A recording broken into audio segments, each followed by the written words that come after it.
Magandang araw mga kaibigan. Bigyan natin ng reaction opinion itong post ni Senator Ping Lacson na para bang nagpapakitang gilas.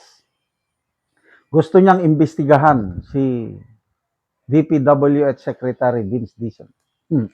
Okay, update lang muna tayo. Excuse me ha. Yung fund drive natin sa Brave 18 Marines. Sa ngayon, yung naipon sa ating GCash is 86,500. Yung una nating naipadala is umabot na ng 470,000 pesos. Okay. So, pag i-total mo itong dalawa, itong 86,000, after 1 or 2 days, pag nakaabot ng 100,000, ipadala natin ulit. So, that's a total of 570,000 na bukas or makalawa. Salamat sa mga nagpapadala. Galing sa mga malilit na amount lang yan 5, 10, 15, 20, 50 pesos, 100, naipon, lumalaki. So, inaasahan na anytime from now, may lalabas na naman na warrant of arrest ng Brave 14. So, ito na, may pampiyansa na sila. So, yung mga gusto pang magpadala, dito lang 0966-265-8480. Ivan Henry Sibog ang pangalan. Hey, ito.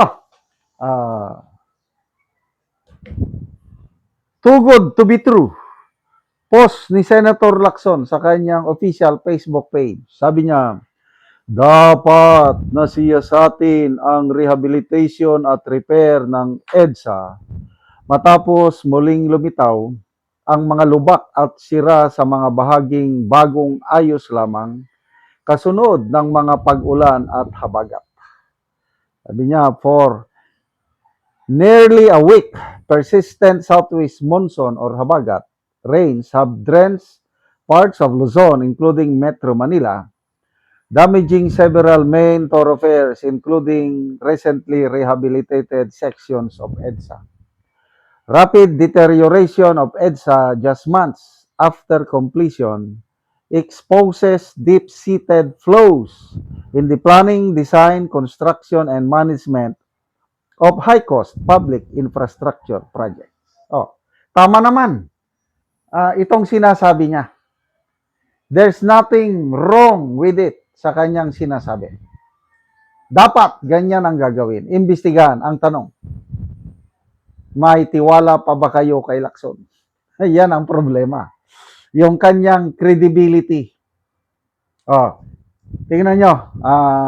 Dito sana sa reaction portion, malalaman mo sa reaction ng tao, kung maraming tumatawa, hindi siya pinapaniwalaan. Kung maraming nag-like, nag-love, pinapaniwalaan. So, pag i-open mo yung reaction portion, hindi mo makikita. Tinatago ni Lacson Ping Lacson can see the total number of reactions to this post. Tayo hindi natin. Kasi yung mga una niyang mga post, pinuputakti siya ng laugh and angry emojis. So, napapahiya siya sa social media. Kaya ngayon, itinago niya. So, ulitin ko, tama, dapat imbestigahan. Kaya lang, maasahan ba natin si Lacson? Ako hindi. Kung yung unang Lacson, yung una nating nakilalang Lacson, yes, pwede. Kaya lang, yung Lacson nating nakilala nung una, iba ng Lacson ito ngayon. Sa opinion ko lang I don't know sa inyo. Kasi yung pagiging chairman siya ng Blue Ribbon Committee hearing, itong flood control scam, wala. Again, opinion ko lang ito. I agree with Congressman Edgar Erese na sabi ni Erese, Idol, anong nangyari sa'yo? Kasama ka ba sa cover up? Paano hindi ka mag-speculate, maghinala nga cover up?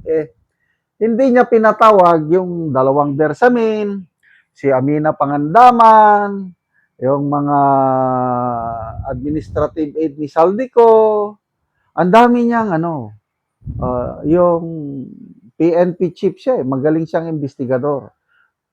Go where the evidence leads. Ganun lang kasimple. Bakit hindi niya tinawag yung mga leads na yun para mautingkay, mapalabas ang katotohanan? Wala eh. Pati Brave 18 Marines, kinalimutan niya. Tinawag nilang kargador, ano pa, maleta boys, ex-bodyguards, hindi ka panipaniwala. Wala na. So, ano ngayon? Sinong mag-iimbestiga? Siya? Si Tulpo? We. Ang Senate majority ngayon, anong tawag ni Senator Alan Peter Cayetano? Senate of Malacanang. Yan, EDSA. Pinagmamayabang ni Vince Dizon. Vince Dizon, napakalakas sa Pangulo. Kaya may nabasa akong comment kanina. Kaya ba ni Lacson si Vince Dizon? Kaya wala ito.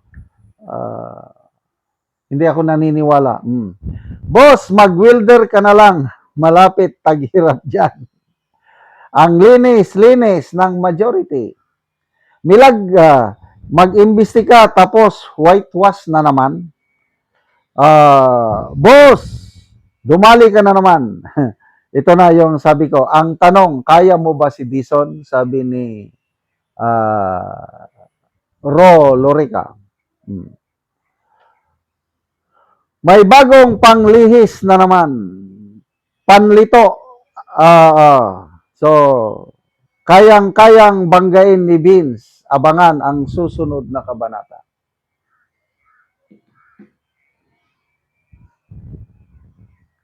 Sa 2028, yan. Diyan na lang tayo babawi. Sa ngayon, habang nakaupo pa ang administrasyong ito, ang iimbestigahan lang, kalaban lang nila sa politika. Kaya pagdasal po natin sina Senator Alan Peter Cayetano, sina Senator Ligardo, ayan, idinawit na naman nila Senator Bongo, Senator Padilla, ang bilis si Ombudsman Remulla. Sisilipin natin yan. Wala tayong kinikilingan. O wala nga. Basta kalaban. Dito, EDSA, palpak kagad. Iimbestigan? Wala. Tahimik si Remulla. Mabuti nga itong si Lacson nagsalita na imbestigan, kailang halos wala namang maniwala sa kanya. Sayang. Sayang na sayang. Salamat mga kaibigan sa inyong pagsubaybay sa channel na ito. Nakakatulong kayo ng malaki sa tribong Talandig ng Bukidnon dahil ang income natin sa channel na ito is pantulong sa tribo. Namimigay tayo ng libreng yero at pako para makapagpatayo sila ng mas maayos na tirahan. Panoorin nyo ang video na ito. Ako diri sa gipatindog nga balay ni Jmar Iganya nga taga Gayton sakop sa Tagbak Talakag Bukidnon. So mao na ni siya ang natabangan sa yero og mao na pud ni ang iyang gipatindog nga balay nga atupan lang gyud in town og silupin. So karon natabangan ni siya sa yero. So mao na ni ang gitabang nga yero nga unom ka buok nga 8 kataas.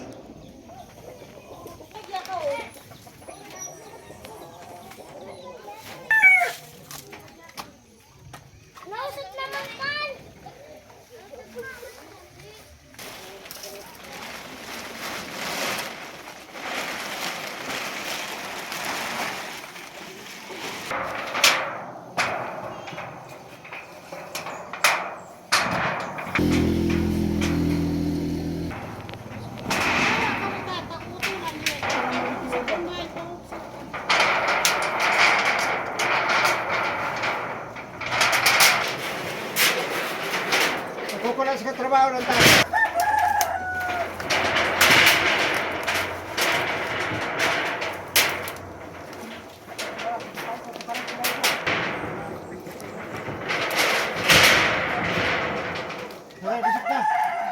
O karon human na gyud sa pag-atop ning gitabang nga yero. So natupan na gyud tong balay nga silupin lang ang atop. Una, salamat sa Ginoo og sa nagtabang niini nga sin kay salamat kaayo kay naatupan na gyud ang among balay nga silupin ra ang atop. Oo, so pila na to ka bulan nga silupin lang ang atop ante? 5 5 na ka Lima bulan. na kabulan. So mao di ay nga gatuluan na. Sa gatuluan na. So, salamat kayo sa naghatag. Salamat sa tabang kay aron matabangan pa usab ang uban nga sama namo nga pobre. Mm. So salamat kaayo Salamat ante. kayo.